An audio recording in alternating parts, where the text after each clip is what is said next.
Hi, my name is Rob Jones. I'm going to spend a few minutes talking about what's new in streaming analytics in the second quarter of 2024. So let's get started. First of all, let's talk about the streaming analytics app itself in Cumulocity. Well, a few small changes with a focus on usability. First of all, you can now access your bookmarks from the user menu in the Streaming Analytics app. So when you click on the user menu, which is in the top right hand corner, halfway down the menu, you'll see the bookmark section where you can see your Cumulocity bookmarks that you've already created, or you can add your new ones which are specific to the Streaming Analytics app. A nice thing you can do is to create bookmarks to your favorite models or EPL apps, and then they're there for you to click on with a single click and go straight to that model. Version numbers are now moved to the platform details file that you can download. Previously, the version numbers for the apps, the Streaming Analytics apps, were displayed at the bottom of the main canvas.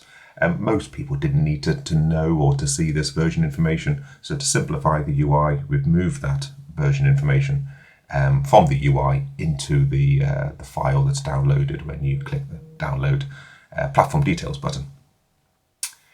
And when you're working with Analytics Builder in read-only mode, for example, when a model is active, then only the valid toolbar buttons are displayed. So again, this is to simplify the UI to make sure you're not trying to click on buttons that are not valid when the model's read-only, and to simplify what you see.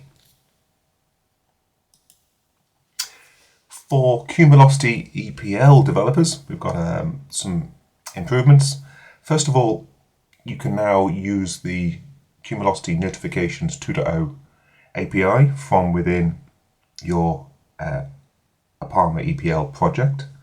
So you can add a new bundle, which is the Cumulocity Notifications 2.0 bundle, and that allows you to receive notifications using the new Cumulocity Notifications 2.0 mechanism.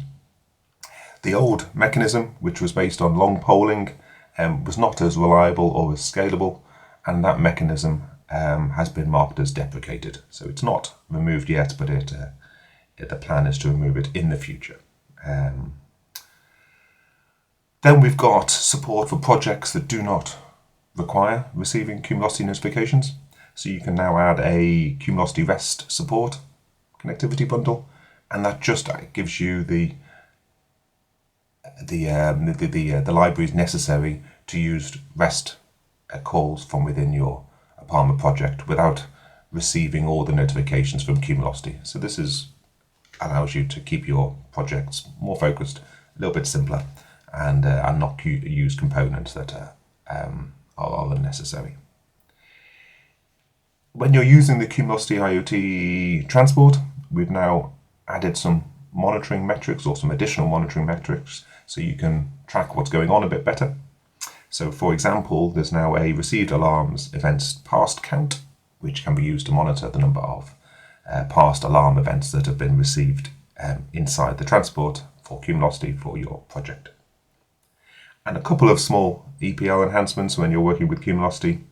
The managed object event now makes it easier to work with the Cumulocity position objects. So there's an action on there, for example, which produces a Cumulocity position object directly from the managed object structure that you've received. Previously, you had to construct that Cumulocity position object yourself, and there was no great need to implement that logic in every project you were using. Then we've got the final improvement on this slide, which is the isCreate and isUpdate actions for the alarm event managed object and operation events no longer throw exceptions, and the idea here is for them to raise to return a false if there's been a problem, rather than raising exceptions, because exceptions can terminate the current EPL app. So to improve robustness, these actions now return a false rather than throwing an exception. So if you don't catch exceptions in your EPL app, then the EPL app will no longer terminate, and that's a good thing from a robustness perspective. And then finally, for regular Apama developers, whether you're using Apama on its own or whether you're using Apama with Cumulocity, we've got the following changes. The installer no longer uses the Software AG installer. The Apama is now distributed via zip files and tar files, and that really simplifies the distribution and installation. Everything's there in a zip file without having to go through a specific installer.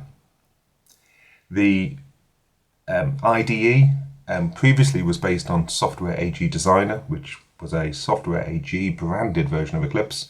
Well, now Apama uses a regular Eclipse and installs a plugin with Apama specific logic, so you can do development for your Apama projects within a regular Eclipse rather than Software AG Designer.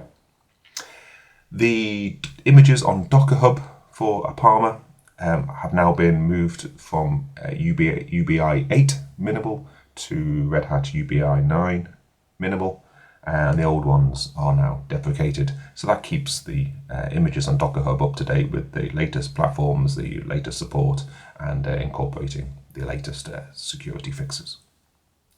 If you use the HTTP client, or the transport I should say, from your projects, then you can now make use of digest authentication when authenticating your HTTP requests. And that's been done to improve the security options available to you. And then finally, one small set of EPL enhancements around comparing and manipulating date times. So we've made it easier to work with the date times that can be used in the platform. And one of the examples is that there's now a new action to get raw offset, which gets the base offset in seconds from where you are, regardless of whether the daylight savings are applied or not. So when you're comparing date times, you don't need to think about maybe the time zone or whether daylight savings have been applied.